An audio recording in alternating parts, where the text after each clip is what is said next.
ज्यांच्या निवडणुकीच्या निमित्ताने आपण सर्वजण या ठिकाणी जमलेलो आहे ते आपल्या सर्वांचे नेते, राज्याचे नेते, आदरणीय बाळासाहेब थोरात साहेब, आदरणीय डॉक्टर सुधीरजी तांबे, मोहनदादा जोशी, जयंतराव वाघ, व्यासपीठावर उपस्थित असलेले संगमनेर तालुक्यातील सर्व मान्यवर, व्यासपीठाच्या खाली बसलेले अनेक ज्येष्ठ नेते मान्यवर, लक्ष्मणराव कुटे, माधवराव कानवडे, बाजीराव पाटील खेमनर, सर्वच व्यासपीठावर आणि खाली बसलेले ज्येष्ठ बंधू लहानभाऊ पाटील गुंजाळ,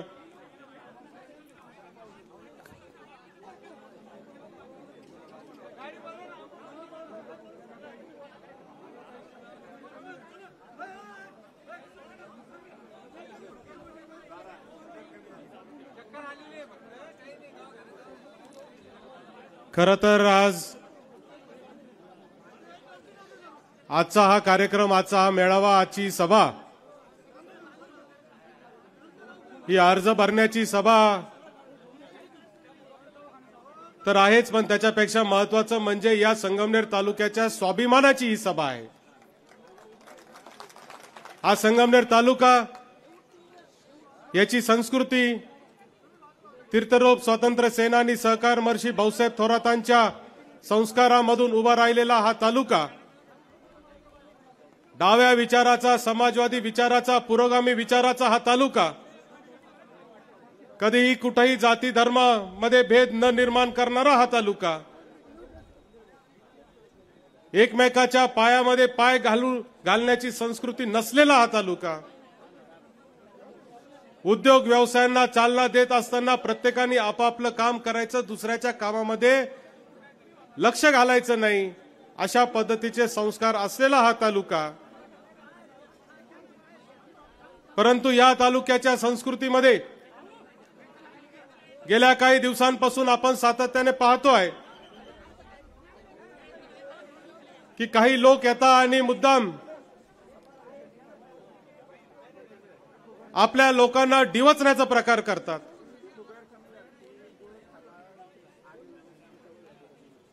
मी 1999 साली खऱ्या अर्थाने पहिल्यांदा विद्यार्थी चळवळीमधून NSY मधून काम करायला सुरुवात केली। माझे तेव्हाचे सर्व सहकारी सुरेश थोरात असतील, मिलिंद कानवडे असतील, रमेश गुंजाळ असतील, महेंद्र गोडगे असतील, चांगदेव खेमनर असतील, अनेक सगळ्या तालुक्यातले सगळे सहकारी, आम्ही 99च्या निवडणुकीत सगळ्यात पहिल्यांदा साहेबांच्या प्रचारासाठी अत्यंत मोठ्या पद्धतीने युवकांचं काम केलं। तेव्हापासूनच्या सगळ्या निवडणुका या मी सातत्याने अत्यंत जवळून पाहतोय। 99ची निवडणूक झाली, 2004ची निवडणूक झाली, 2009ची निवडणूक झाली, मोदी लाटेमध्ये आलेली 2014ची निवडणूक झाली, 2019ची निवडणूक झाली, परंतु आजपर्यंत अशा पद्धतीच्या खालच्या पातळीचं राजकारण मी कोणत्याही निवडणुकीमध्ये पाहिलं नव्हतं। 2024ची ही निवडणूक संगमनेर तालुक्याच्या इतिहासामध्ये एक अशा पद्धतीची निवडणूक होणार आहे की पुढचे 5-50 वर्ष या तालुक्याकडे नजर देखील उडून बघण्याची कोणाची हिंमत झाली नाही पाहिजे, अशी ही निवडणूक असणार आहे। आम्ही पाहिलं नाही, आम्ही ही संस्कृती कधी पाहिली नाही, आम्ही असे लोक पाहिले नाही, पण मात्र सहकार राजकारण ऐकत ऐकत आणि वाचत वाचत आम्ही मोठे झालेलो आहे। इथं दत्तू मामांनी सांगितलं की 89च्या कारखान्याच्या निवडणुकीला काय झालं, अनेक किस्से आम्ही लहानपणापासून ऐकलेले आहेत आणि म्हणून या किस्स्यांमधून, या मुळशीमधून तयार झालेले हे कार्यकर्ते आहेत। सहकार महर्षी भाऊसाहेब थोरातांनी या संगमनेर तालुक्यासाठी एक स्वप्न पाहिलं। दुष्काळी असलेला हा तालुका, पिण्याची पाण्याची व्यवस्था नाही, शेतीच्या पाण्याची व्यवस्था नाही, शेजारून नदी वाहते परंतु पाणी उचलायला परवानगी नाही, आणि मग त्या पाण्याचं नियोजन करून आपल्या शेतात, शेतकऱ्याच्या शेतापर्यंत, बांधापर्यंत पाणी आणण्यासाठी वेगवेगळ्या योजना केल्या। आज जे म्हणतात 40 वर्षामध्ये तालुक्यामध्ये काय झालं, त्यांना मला सांगायचं का 40 वर्षापूर्वीचा संगमनेर तालुका आणि आजचा संगमनेर तालुका हा खऱ्या अर्थाने विकासाचं एक आदर्श मॉडेल या देशामध्ये निर्माण करण्याचं काम थोरात परिवारांनी केलेलं आहे। स्वातंत्र्य सेनानी भाऊसाहेब थोरातांनी एक स्वप्न पाहिलं। 67 साली साखर कारखान्याची निर्मिती केली। जेव्हा या तालुक्यामध्ये ऊसाचं पीक नव्हतं तेव्हा या कारखान्याची निर्मिती केली आणि ते स्वप्न पुढे घेऊन चालण्याचं काम आदरणीय बाळासाहेब थोरात साहेबांनी अतिशय मोठ्यापणाने केलं।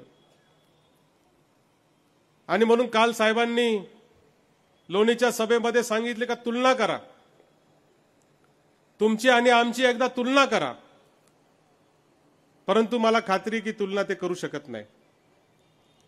तुलना करणं म्हणजे त्यांच्यासाठी अतिशय कमीपणाचं ठरेल असं मला वाटतं, कारण त्यांच्याकडे दाखवण्यासाठी कोणतं मॉडेल नाही। त्यांच्याकडे चालू असलेल्या संस्था बंद करण्याचं उत्तम मॉडेल जर कोणतं असेल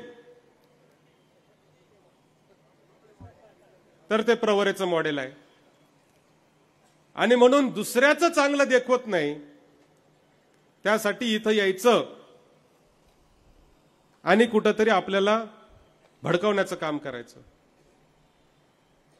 खरं तर तुम्हाला सांगतो, राजकारणामध्ये काम करताना पराभव पचवणं याच्या इतकं मोठं काम कोणतंच नसतं। पराभव पचवायला एक ताकद लागते। माझ्या तर राजकीय जीवनामध्ये जिल्हा परिषद अध्यक्षाचे 2 पराभव, जिल्हा परिषद उपाध्यक्षाला तर माझ्या विरुद्ध वहिनी मोनिका राजळेंना उभं केलं, तो 3रा पराभव। युवक काँग्रेसच्या निवडणुकीमध्ये अजून 2 पराभव, 2014च्या विधानसभेला अजून 1 पराभव, असे 5-5 पराभव पचवलेला मी कार्यकर्ता आहे। आणि म्हणून पराभव पचवणं इतकं अवघड असतं की त्यांना खऱ्या अर्थाने पराभव पचवता येत नाहीये। आणि तो इतका जिवारीला लागलाय की आता काय करू आणि काय नाही असं त्यांची परिस्थिती निर्माण झालेली आहे। आणि म्हणून त्या नैराश्यातून ते आपल्याकडे येतात, भाषण करतात, बोलतात। मगाशी विश्वास काका मुर्तडकांनी भाषणात सांगितलं, कैलास लोणारी असतील, अरुणराव वाकचौरे असतील, दिलीप शेठ पुंडा असतील, विश्वास काका मुर्तडक असतील, अशा अनेक नावं त्यांनी घेतले की ज्यांना खऱ्या अर्थाने नामदार साहेबांनी नगराध्यक्ष म्हणून काम करण्याची संधी दिली।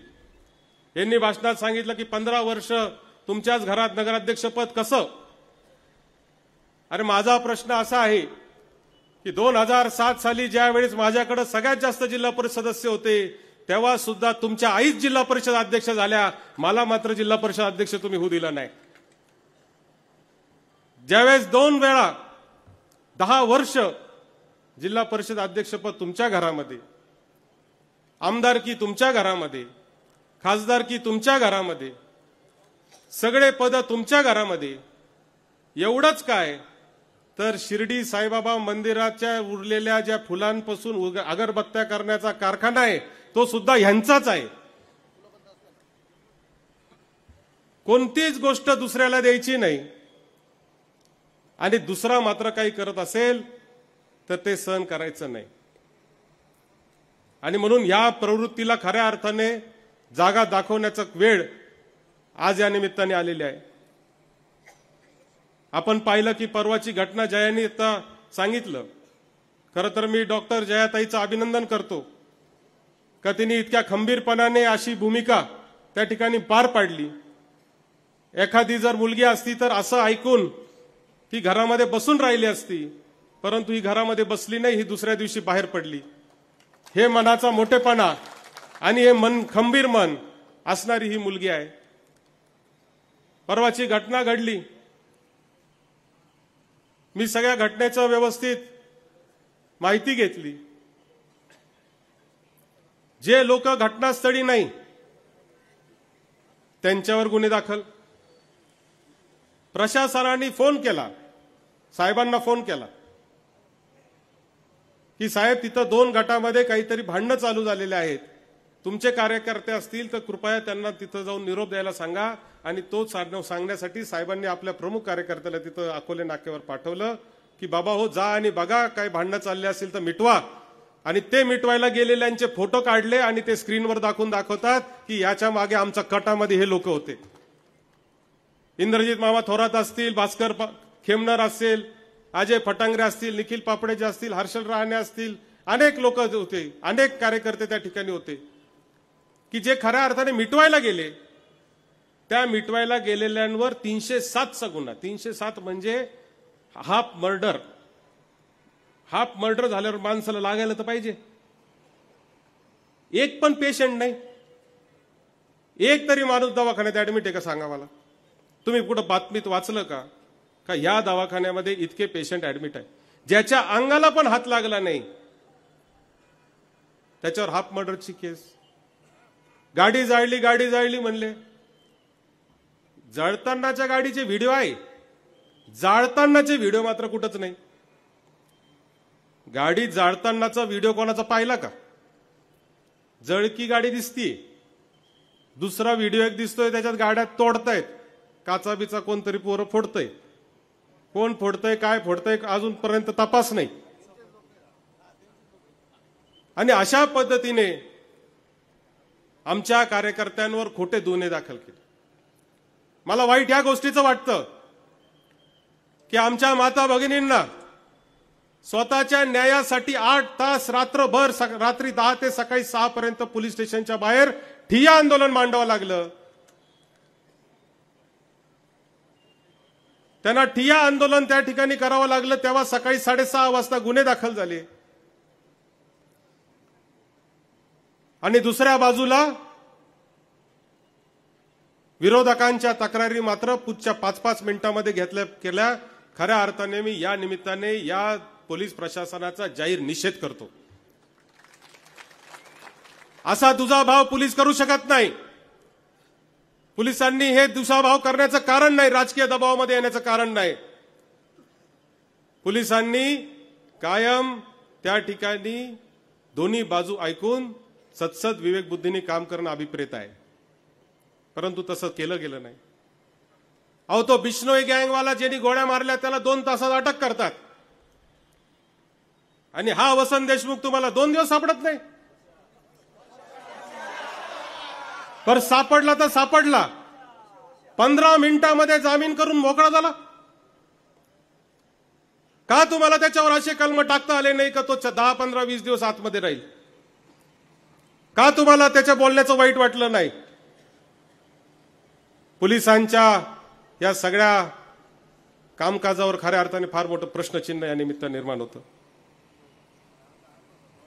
आणि याच्या मागे जो खरा डाव आहे तो डाव म्हणजे या तालुक्याची घडी मोडण्याचा डाव आहे. हा जो तालुका आहे ज्याचा आता डॉक्टर जयाताईंनी उल्लेख केला, इथं नरेश माडवे आमचा इथं बसलेला आहे, शिवसेनेचा नेता आहे. तो सांगतो की मी जेव्हा गडचिरोलीमध्ये जातो संपर्क प्रमुख म्हणून, तिथं सुद्धा बाळासाहेब थोरातांचं नाव सांगितलं तर आदरानेच आम्हाला वागणूक मिळते. या तालुक्याची ही ओळख आहे, आणि ती ओळख पुसण्यासाठी केला गेलेलं हे सगळं मागच्या 4-8 दिवसातलं षडयंत्र आहे, जे उडं पाडण्याचं काम आपल्याला खऱ्या अर्थाने 20 तारखेच्या निवडणुकीच्या निमित्ताने करायचं आहे. आपल्याला वाटत असेल का उमेदवार कोण आला, डमी आला? उमेदवार डमी नाहीये. त्या उमेदवाराच्या मागं कोण उभं आहे हे आपल्याला खऱ्या अर्थाने पाहायचं आहे. आपली लढाई त्या उमेदवाराबरोबर नाहीच आहे. आपली लढाई त्या उमेदवाराच्या मागे उभा असलेल्या विखे पाटलांबरोबर आहे, हे देखील आपण लक्षात घेतलं पाहिजे. ते स्वतः उभे राहू शकले नाहीत, अनेक डरकाळ्या फोडल्या, परंतु स्वतः उभे नाही राहू शकले. आणि शेवटी त्यांना इथून जावं लागलं. इथं विश्वास काका मुर्तडकांनी सांगितलं की स्टोन क्रेशरची काय परिस्थिती. छोटं उदाहरण आहे. दिलीप शेठ पुंडनचे चिरंजीव असतील, विश्वासराव असतील, आमचा विशाल भुसाळ असेल, अनेक, मी 50 नावं असे घेऊ शकतो की ज्यांनी कर्ज काढून स्टोन क्रशरचा व्यवसाय चालू केला, आणि फक्त ते बाळासाहेब थोरातांचे कार्यकर्ते म्हणून त्यांच्यावर 10-10, 20-20 कोटी रुपयाच्या त्यांच्यावर बोजे चढवले, त्यांच्या सातबाऱ्यावर बोजे चढवले, त्यांचे स्टोन क्रशर बंद केले. हप्ते भरू शकत नाही अशी परिस्थिती आहे. घर रस्त्यावर येईल अशी परिस्थिती आहे. प्रपंचावर आलेत. बोलत असताना ते गैवरून गेले होते हे मला जाणवत होतं. कारण प्रपंचावर येण्याचं काम यांनी खऱ्या अर्थाने केलंय. काय कारण होतं तुम्हाला कोणाच्या प्रपंचावर जाण्याचं? बरं, फक्त ते संगमनेरच्या त्या स्टोन क्रशरमुळे स्टोन क्रशरवाल्यांच्या प्रपंचावर गेले असं नाही. खडी मिळत नाही, वाळू मिळत नाही, मुरुम मिळत नाही, डबर मिळत नाही म्हणून बांधकामं बंद झाले. मजुरांनी मोर्चा काढला. हजारो मजूर गाढवांसह कचेरीवर मोर्चाला गेले. कितीतरी लोक त्या ठिकाणी रस्त्यावर आलेत. बांधकामं गावातले बंद झाले. परंतु ह्यांना त्या गोष्टीची कधी जाणीव झाली नाही. आणि म्हणून खऱ्या अर्थाने मित्रांनो,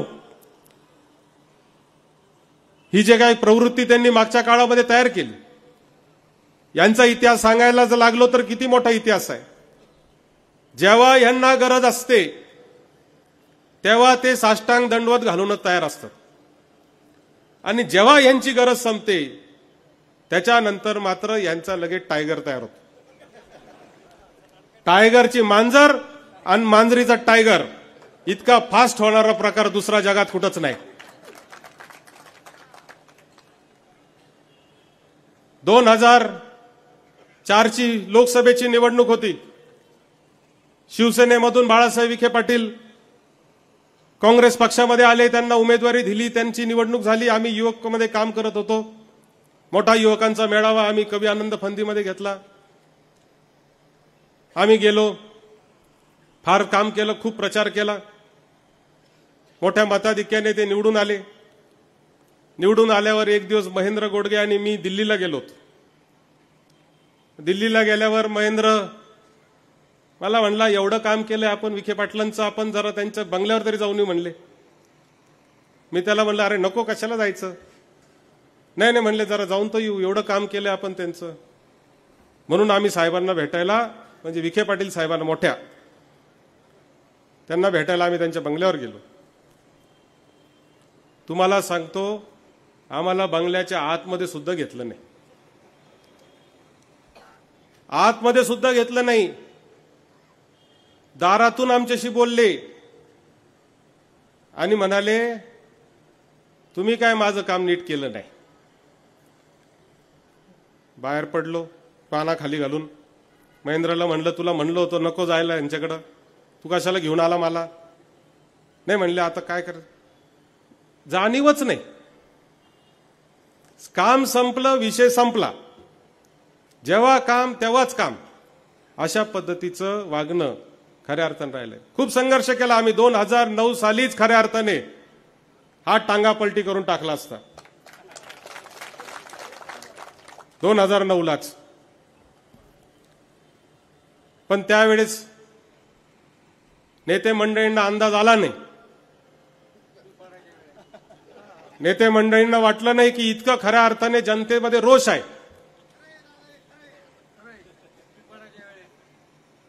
सुरेश आहे, आम्ही सगळेच आहे. आता इकडं नवनाथ भाऊ आहे, सगळेच. आता नवनाथ आंधळे,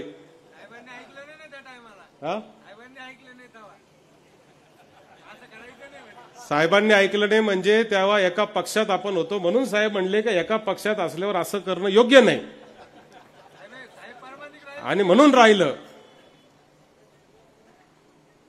पण जेव्हा संधी मिळते तेव्हाच त्याचा कार्यक्रम केला पाहिजे असं मानणारा मी कार्यकर्ता आहे.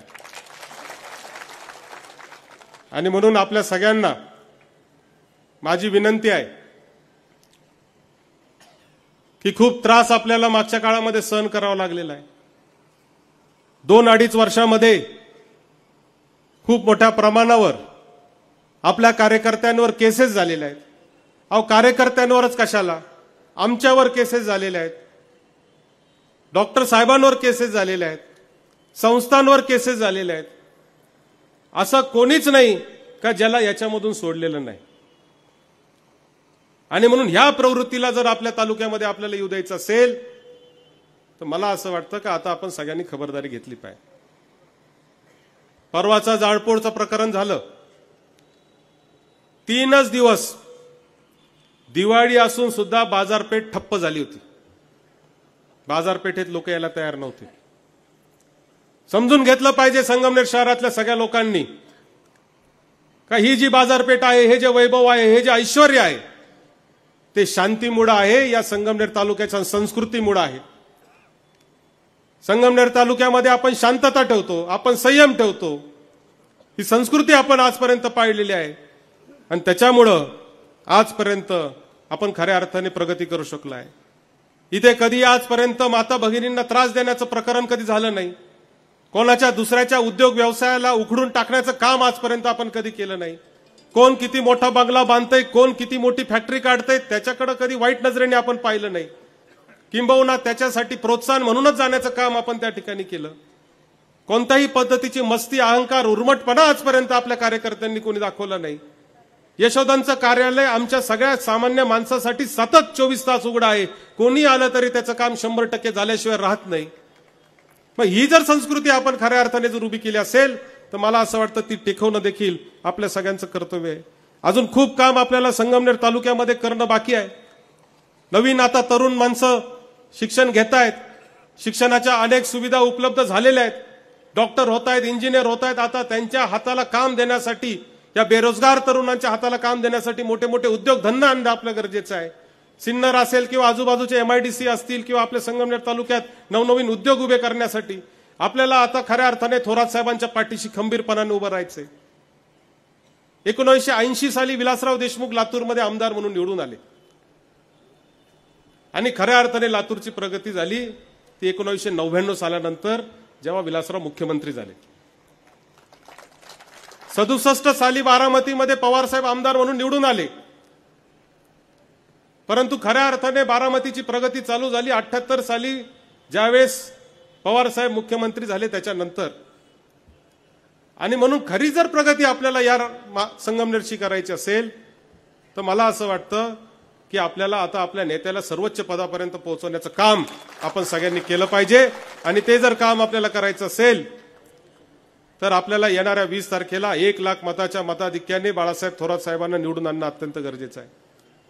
तालुक्यातले अनेक प्रश्न आपल्याला अजूनही मार्गी लावायचे आणि ते सगळे प्रश्न मार्गी लावण्यासाठी एक मोठी सत्ता हाती असणं गरजेचं आहे.